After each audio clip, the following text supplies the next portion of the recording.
Hola a todos, mi nombre es Josefa Ros Velasco. Soy investigadora postdoctoral en el Departamento de Filosofía y Sociedad de la Universidad Complutense de Madrid. Soy experta en estudios de aburrimiento y hoy os voy a hablar sobre el papel de la muerte en los videojuegos desde la perspectiva de la antropología filosófica. Cualquier gamer sabe que la muerte es un elemento fundamental de un gran porcentaje de videojuegos que arrasan en el mercado.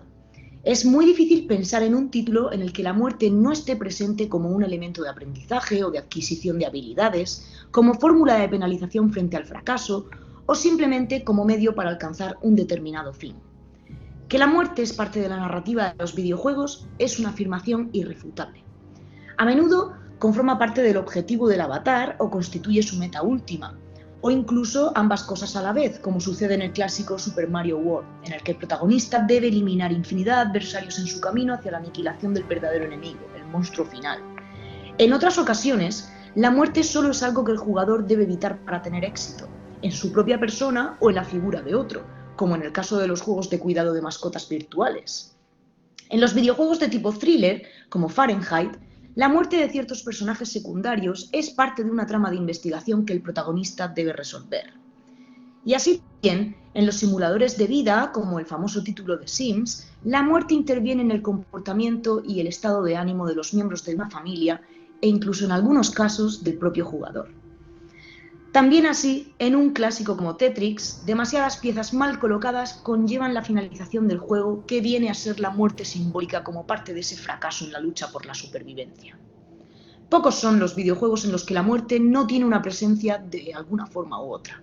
Por ejemplo, se me vienen a la mente videojuegos musicales como Piano Crash, pero estos títulos son marginales. En 2018, Mate publicó uno de los pocos artículos académicos en los que podemos aproximarnos a los rasgos característicos que ha adoptado la representación de la muerte en el videojuego desde su aparición hasta el presente.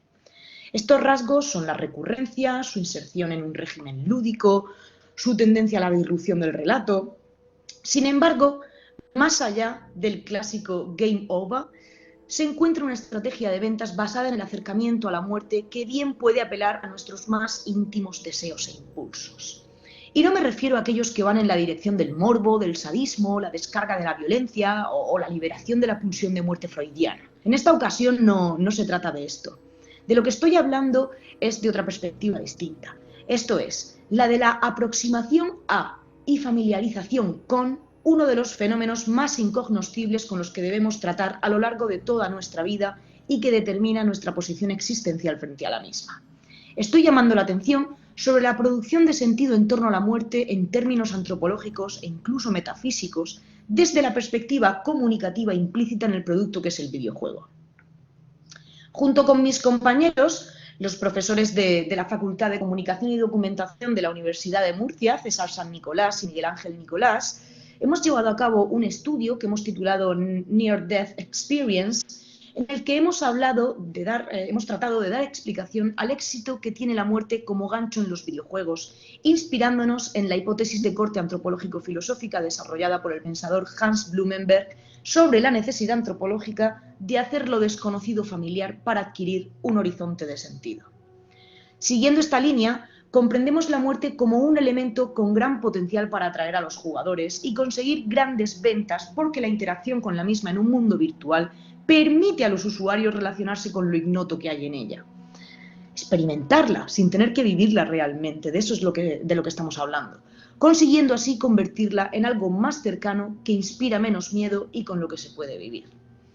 A continuación, explicaré con un poco más de detenimiento estas ideas, que giran principalmente en torno al planteamiento de que jugar con la muerte posibilita conocerla y familiarizarnos con ella.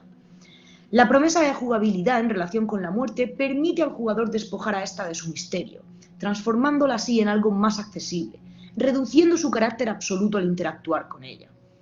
Siendo así, no es de extrañar que los creadores de contenido aprovechen este tirón y hagan de la muerte una de las piezas imprescindibles de estas narrativas, con el fin de alcanzar mayores índices de ventas. Y no solo lo hacen a través del videojuego, sino, como demostramos en nuestro artículo, empleando todo el armamento que el fenómeno publicitario transmediático pone a su disposición y a la de los jugadores mismos.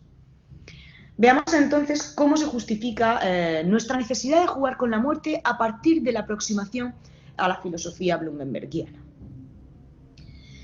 Tenemos que empezar admitiendo la evidencia de que nadie tiene experiencia de la propia muerte, que como mucho tenemos puntuales experiencias cercanas a la muerte. Siendo generosos, podemos aspirar a tener conocimiento fenoménico de la muerte ajena. Si no fuera porque vemos morir a los que nos rodean, no podríamos afirmar ni desmentir ningún tipo de conocimiento o expresión sobre la idea de muerte.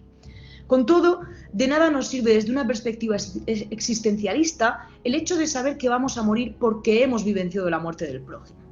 Tampoco nos ayuda en este sentido el conocimiento científico acerca del proceso biológico en que incurre la muerte.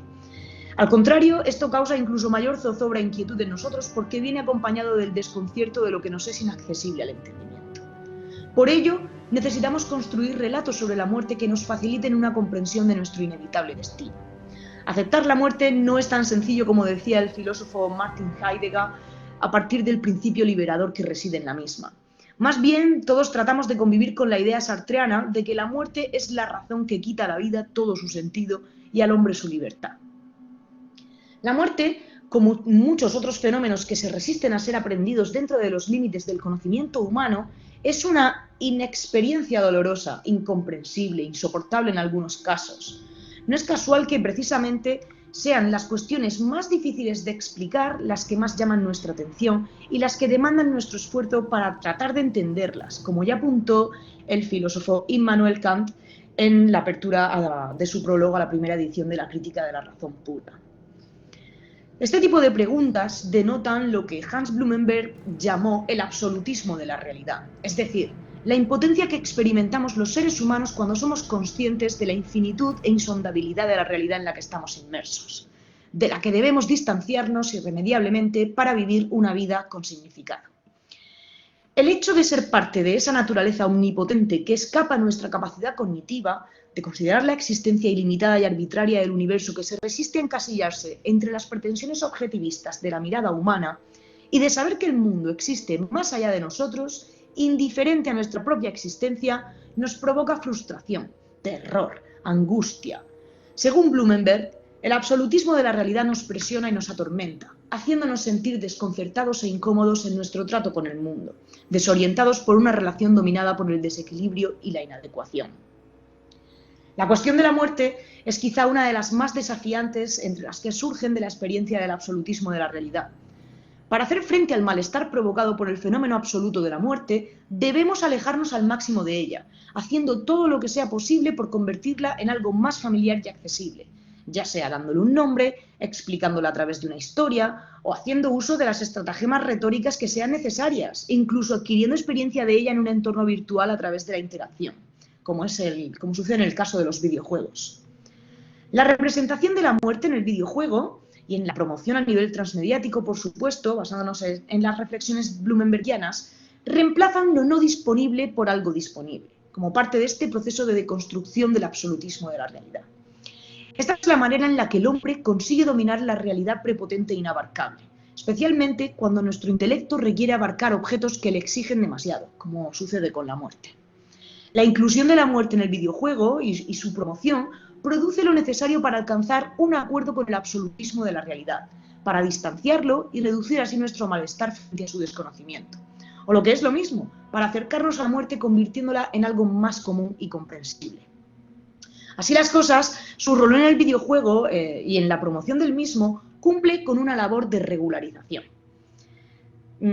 ¿Por qué? Porque nos permite trazar líneas de unión entre la naturaleza dominadora de la muerte y nuestra perspectiva insignificante, evitando así la caída en el terror, en la nulidad y la desorientación frente a los misterios de lo ignoto. Para tratar con la muerte hemos creado un sinfín de mitos, de metáforas, de narrativas con las que intentamos hacer de la misma algo más familiar y conocido. Existen en este aspecto muchas formas de representar la muerte. La primera y la más intuitiva consiste simplemente en ponerle nombre a ese fenómeno. De ahí nos aproximamos a la muerte por medio de rituales, hablando de ella, disfrazándonos, explicándola mediante metáforas, integrándola en el argumento de parábolas, de películas, de novelas y, por supuesto, convirtiéndola en el protagonista de la narrativa de un videojuego y de la cultura que él mismo crea a partir de su promoción transmediática. En esa interacción con la muerte no está el jugador sino normalizando un fenómeno inconceptualizable. Y el jugador lo disfruta, porque en realidad le ayuda a integrar la muerte en la vida.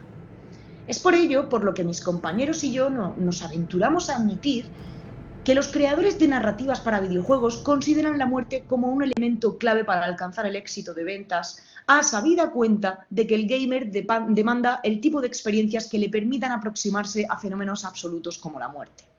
Se trata, en definitiva, de una cuestión de control sobre lo que nos desborda, que el jugador valora muy positivamente y por buenas razones.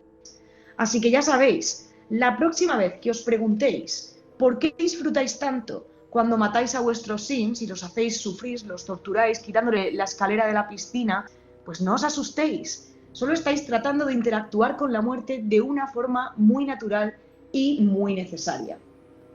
Muchísimas gracias. Podéis mandarme un email o seguirme en Twitter si queréis conocer más sobre mis investigaciones. Un saludo y hasta la próxima.